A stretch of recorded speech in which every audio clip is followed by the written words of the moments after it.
You know, having played Monster Hunter for 3 years now, it's rare that I get the chance to say, oh my god, a new monster! But I finally have come up to a new monster once again through GU, which is the Malfestio, and boy, this one's a hoot. Welcome back, hunters, to my second journal as I try to master every weapon in the Monster Hunter universe in general through GU, which is a weird thing to say because I know you'll say, well, that means Prowler, right? And I'm like, well, no, because a hunter doesn't carry a Prowler. I am trying to learn all 14 weapons properly so that I can become an Omni Hunter. And I've realized a little bit of a problem with my pledge now that I have made it all the way through almost every weapon. The styles is where things are either can be cheesy or can be... So here's the thing, there's 5-6 styles per weapon. And what I've learned now that I've played pretty much all the styles is that there's an easy mode to every weapon, which is called aerial. Aerial is just roll onto the monster, bonk, bonk, and repeat. And this is not good. This is good for my pledge in the sense that it will make it easier, but it is not good for my pledge in the sense that it will not teach me anything about this weapon because when I pick it up in any other game, I'm going to be boned. Like if I wanted this pledge to be legit, I should have pledged to do all weapons on Bloodbath Diablos using guild style. But I don't want to modify my pledge because honestly, oh, it would be so much harder if I was limited to just guild, to the guild art, guild form, because man, aerial is carrying me through so many weapons I don't like. I recognize the cheese, I'm using the cheese, I'm going to try to eventually ease off the cheese, but right now I'm struggling with so many things. I'm struggling with learning the weapon, I'm struggling with trying to keep my weapons built up. This pledge is legit so hard. And it's something I did not realize when I made it, and you guys all caught on to it right away. It's like, how are you going to maintain your armor skills? How are you going to maintain your armor sets? How are you going to maintain your weapons? I did not even think of the armor. I thought about the weapons, but not the armor. So that's the twist here. I'm finding myself struggling to keep all of my gear up to date, even though I am going slower and I am grinding a lot of gather quests. I'm taking my time to gather all these things. I'm still having a lot of fun, but there's a level of challenge that is here that has never been here for me before. And I am just in low rank, which means it's only going to keep getting harder until it doesn't. I think by the time I get to G rank, when I have figured out my armor sets for all my weapons, that's when I feel I will at least plateau on the challenge of keeping myself up to date in skills and all that. And then it just becomes my own personal skill with the weapon to overcome. So there's kind of a 2-level like barrier to overcome here. Anyways, let's talk about what I've been doing since the last time where I was messing around with the bow, through the great sword, also went through sword and shield, dual blades, hammer, and I ending this journal on the hunting horn. So I think that's like 6 weapons or so that I've gone through. Reminder, I am switching my weapon every 3 hunt, whether they are attempts, whether they are gather quests. Every time I go out into the field 3 times, I switch my weapon. I went up against my first large monster, which was the Tetsukabra, was the urgent to 3-star. And this time I switched it because last journal I mentioned how the bow was kind of easy. It's just like charge, pew pew. So now I went aerial to see what that would be like. And it's jump, pew pew, jump, pew pew. And honestly, it's pretty fun. I was enjoying it. Aerial is fun. It's cheese, but it's fun cheese, you know? So aerial is kind of cool because you jump and then you have to like wait depending on your monster's height for the right time to go pew pew. And then I think you get a 3rd pew. Tetsukabra was hard though. Still like trying to figure everything out. I think I ran out of coatings. I didn't know how to use my coatings efficiently. The whole thing took me 25 minutes on a low rank Tetsukabra, which is not a good sign. I've also, I don't know if I had said this in the last journal, I finished my gunner armor set, so that is saved. And it is an armor set that gives me a health bonus, so we are stacking in defensive. By the end of this journal, you'll see my other two? I think I dabbled with 2 other armor sets, but that was for the Blade Masters. So now 3-star hasn't been opened up for low rank. One of the things that shocked me is the cameos. I wasn't ready. Like, I know it's the celebration title, but I wasn't ready to see all of my For You darlings brought back. So after that 3-star clear was done with the urgent, I got a bunch of text bubbles in all the villages. It legit took me 1 hour between running around, learning the new mechanics, like the Meowster Hunters has been unlocked. I was talking to the Ace Hunter, or I forget his name, the guy who looks like Jojo with the red hat. The Guild Marm was there, and everywhere I kept going, like, you're here, you're here. The Elder from 3U was here. So I'm so thankful I did 3U, 4U before doing Generations. I can only imagine how much more cool it would have been had I done all the old Monster Hunter titles, like every one of them. Though that would have been a little hardcore.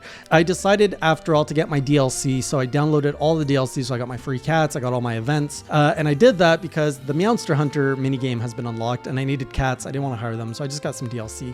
And that's where I learned that we have this new Monster Hunter game, which is like a cannon that you shoot things. I think this is better than the 4U Monster Hunter minigame. I like it, but I still don't know how to play it very well. I mean, I guess you just shoot your cat into the item that you want and that's it, but I don't really know what the item means. Like if I hit the Bulldrum bubble, what do I get? I get a Bulldrum part, I get a Bulldrum scrap. I don't know what I get. So after that, my time with the bow was over. It was time to pick up the great sword. Chat recommended I go Valor, so I went Valor. This was my first time using the Valor skill. What I understand from Valor is you want to sheathe at the last minute, which gives you this little blue glow. And when you get hit while you are in little blue glow, you take a little bit of damage, but you can reposition and it charges your bar, which you want to do. And when your bar is fully charged, then your weapon becomes unlocked in the more traditional guild style. So how I learned to play it eventually was take a hit, sheathe so that you like dodge, run away, keep doing that until maybe get a hit in. Keep doing that until my things charge. Then when my things charge, go up, charge my greatsword for 1, 2, 3, then I get the blast, and then unleash mayhem on the monster and just go kaboom, and then give him a little tap again if you can. So that's how I went in with the greatsword, and I have to say, huge dopamine hit. I know what greatsword is. It's big numbers. It's always been big numbers. But now to actually be able to play it at a level of comfort that I can feel it hit the monster and go, oh, that feels good. Because I did play greatsword back in World for like a stream. So just now I have a lot more experience. I went up against a Jan Kutku with the greatsword, and I think it ended up dying in like 10 minutes or something. It was a pretty good run where I was just smacking him like Jan Kutku. He's like very linear, right? Run this way, so I step aside, smack him, step aside, smack him. Then with my newfound confidence, I was like, what next, chat? What should we go? And they're like, Khezu. I was like, oh, not Khezu. That is probably the one monster I hate the most in any game. It's just, for some reason, I've fought him so many times, I just cannot adapt to his moveset. I know what his moves are, and I just always get hit by them. It's the most annoying thing. So the Khezu move was actually, Khezu fight is what delivered my first cart in GU, so thank you, Khezu, you get that trophy. I also got to play around with the ground slash skill from my Valor. I don't know, there's skills, and then what is the other thing? It's style. It's the Valor style, but I was using the ground slash skill. This fight took me 30 minutes because he was so painful. He was shocking me. Chat was yelling at me, you're not using Valor correctly. I'm like, yo, it is my second time with a Valor greatsword against a Khezu, a fight I hate. With Jan Kutku, it was easy. He runs towards me, sheath, smack. Khezu, he's just like, am I going to stretch my neck out? Am I going to shock? Am I going to yell? Who knows? And so I can never really properly dodge any of his stuff. So that was gross. The next weapon on the lineup was the longsword. I didn't like any of the longswords that were available to me, so I actually went out. I noticed I was a few parts from getting the Mufa longsword. I just had to go like pet a few Mufas. So I went out and did a Mufa quest, got my Mufa longsword, and then I had to go slay some Velociprey. The Velocidrum showed up, so I'm like, I'm gonna kill the Velocidrum. Let's give this a try. By the way, I went with Adept Longsword because I thought it would all be like, ooh, I'm a samurai, I'm dodging, and slash, slash, slash. It wasn't like that at all. I hated it because first, it's a small monster. It was hard for me to figure out Adept with it. I think it was just the whole Adept style. I just really didn't like how it worked. What I did like was Sakura Slash, which lets me get basically a whole like level of charge on my longsword, which if you remember my 3U gameplay, I struggled with longswords charging because you have to pull out a whole combo to get like your thing charged, and I could never do it. So now you just push Sakura Slash. It's like, here you go, here's your yellow, and you get charged up so easily. I also learned about a legend at this point, and I think it was from the comments last time as well as chat, calling it the Baja Baja. What is it? Baja Baja. Baja Baja armor set. So this is apparently the meta armor set for Blade Master. It's made of a Bulldrum helm, Jagi chest, but anyways, 3 pieces of Bulldrum, 2 pieces of Jagi, and it gives you attack up medium, I think, and it gives you some decent defense. So over the next course of my streams, I actually started grinding out the Baja Baja set. And spoilers, I got it at the end. So I've got my meta armor. It's fully upgraded. Throughout these fights, I made it all the way to, now I need Armor Sphere Plus, which I don't have, so I can't upgrade anymore. So My defense when it comes to Blade Master is set. We're in a good place. The next ones that I tried to go for was the Daimyo Hermitor. Again, I was using Adept. Did not like it. This was just terrible. You'll also notice my bear drip. So I was using like this. I'm really proud of this because I think I'm using like an Arzuros belt. So I've got like some Arzuros parts on me, and I've got like the bear helm. This was before the Baja Baja. It was basically an armor set that focused on, I forgot what skill it gave me, but it gave me like one skill. It was what I could build with what I had, and it worked for what it was. But yeah, now that all got replaced with Baja Baja. Went on a mushroom quest, innocent enough, except chat was being all sneaky about it. I'm like, okay, what am I going to find in this forest? A freaking Glavenus? Lo and behold, I get dropped into the quest in front of a Glavenus. My hunter instincts kick in. I'm like, oh, I got to fight it. I start slashing at it, and he hits me like a truck. And I'm like, this fight's so hard. What am I going to do? I can't win this. And then after maybe 5 minutes, I had like this little moment of enlightenment where I was like, it's a mushroom quest. I don't need to kill this thing. Screw this. I just walked out, grabbed my mushrooms, went home. But man, what a way to introduce Glavenus. And I am not looking like that is, he's got some range with that tail, and I'm really worried about fighting him. That's going to be tough. The cycle of longsword finish, pulled out sword and shield, which is probably the best weapon I've had. Charge blade, sword and shield, and switch axe are probably my most comfortable right now. Sword and shield, oh, I went with the aerial version just to see what that was about. Pure dopamine. I went up against the Velocidrome to recreate my Monster Hunter 1 fight. Killed it in 5 minutes. It was so fast because you jump on him, you slash him up, you slash him down, you slash him up, you just keep slashing him. Oh, sorry, it wasn't 5 minutes. It was under 10 minutes. Whatever. He died fast. A lot faster than my Monster Hunter 1 fight with him. Anyways, Royal Ludroth was up next. He gave me a little bit more difficulty. I was struggling with his rolls and stuff. I think I was just trying to be a little too aggressive. And then finally I got to fight Lagambi with Sword and Shield, which was a pretty good time. Like, this was very comfortable. It was so comfortable. I was so mad when I had to move on to the next weapon because I'm like, oh, like it's just going so smooth. Why do we have to change? Because I said so. So then we go to dual blades. I made the Yukumo blades. A lot of these weapons, if I didn't use the petrified one that comes at the start of the game and upgrade it, I often went for the Yukumo one, which was very easy to craft. You just needed some Yukumo wood, which is pretty easy to find, and it gives you some good stats. So the dual blades look good. I went up against a Nibble Snarf, and it was terrible that I went with the aerial style because Nibble Snarf is in the ground. Why do you want to be aerial on a Nibble Snarf? Makes no sense. I struggled a lot. I pulled off some cool combos that did knock Nibble Snarf out of the sand. I got to fish him out and stuff. So like I did all the pro Nibble Snarf moves, but man, he was, that was just not good to use dual blade aerial with a Nibble Snarf. Went up against a Bulldrome. Love the Bulldrome. Again, that was just to get some parts to do my Buja Buja. And then it was time for Hammer. So Hammer was interesting. Again, ended up with aerial. Love the Hammer aerial. The whole, you jump and then you like smack once, flip, smack again. It is so satisfying that you can like bonk on the body and then aim the second bonk on the head. So I went up against the Gypsaros first off. Really loved it. Also learned the base ground one, which I wasn't doing well, which is like you want to hit once, then you want to hit again, and then you do the golf swing, which gives, and I swear I've learned this before, I just forgot about it. So that was fun. Did Gypsaros, finished in 15 minutes, which tells you that I'm a little bit more comfortable with this weapon. And then people will have me go and grab Popo Tongues, which I guessed correctly that Gammoth would be there. So Gammoth was there. I was trying to like, because it's such a big monster and I can't wait to fight this thing properly, I was practicing like my hammer aerial on it. I was getting rocked more than I'd like.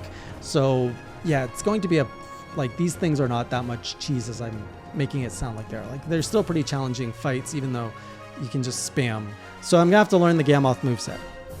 And then after this takes us to our key quests. What is our urgent for 3-star? It was the Malfestio quest, and I'm so glad that this. Actually, I wasn't glad originally that it lined up with Hunting Horn, because Hunting Horn is a weapon I've barely touched. I am not musically inclined. I understand what you have to do. You have to play songs on top of like bashing monsters, which just sounds way too like expert level. So I was really worried going into this weapon, but I went with the guild form so that I could actually learn what is the base form of Hunting Horn. And I switched out to a bone armor so that I could get a buff that lets all my songs last, like the buff lasts 30 seconds longer, I think, or twice as long. And I went up against a Yankutku, and it was such a good fight. Like it went pretty well. that I was surprised at how much I was learning how to use this thing, because it's basically smack smack. When you get an opening, you play your songs, like this is how the hunting horn looks like to me. If you play it twice, you get double the buff. So I always wanted to get double the buff on my attack, because I can get attack up 15 if I double play it. And then there was another one which lets me have Mind's Eye. So the first song gives me speed, like more speed to move around, and then the second buff is Mind's Eye, which was great. So then I was like, I was smacking the Yankuku and playing my tunes. It felt good, like it just clicked very well. And then I had my Sonic Smash in there, like as my skill, which just made everything feel so much better. So all of that went into Malfestio with this weapon that I was like, okay, like I had a good time with Yankuku, let's see how it goes here. And for the most part, it went really good, and I really love Malfestio's design. I did get hit by his stun thing, which confuses you by like inverting your controls. He was a fun fight for like a new monster, just really cool looking thematically, like in the forest. It was the perfect time, perfect place to fight him. And the armor that they have, I don't like what they did, like they give you a mask, but the rest of his armor looks so good. And he's like this really like deep blue color, which I love. So I had a really good time with him. In fact, I had this like really cool moment where I was like messing with my buttons, and I accidentally like shifted into another like doot stance as I was dodging what I did. And like that completely wasn't intentional, but it looked so cool on screen where I'm just like, oh, you're gonna hit me? I'm just gonna like... So it was a good time. Going up next, I'm going into weapons. Again, I don't like the lances, the gun lance. That's what's up next. And I'm also looking to go to the hub, where I want to basically rank up my hunter rank so that I'm not doing low rank stuff when I'm in high rank gear. That's what I did in 4U. I didn't like that experience. I'm really trying to level up hub and village slightly at the same rate. I'm going to do it in multiplayer. So at the time of recording, I've already done that stream. But there will be more multiplayer streams that I will be announcing, usually in my Discord. And I usually call on those when I either need to grind hub or when I need to grind armor, weapons, whatever. And with how things are going right now, I might need to grind out a little bit more weapons. I need to do like a spreadsheet to just see what my strengths, my weapon attack values are. Because I was looking at everyone else I was playing with in multiplayer. I'm like, ooh. And they were all using low rank weapons. I was like, my attack is really abysmal. I need to fix this. So I'll share more of that in the next journal. And until next time, keep it classy.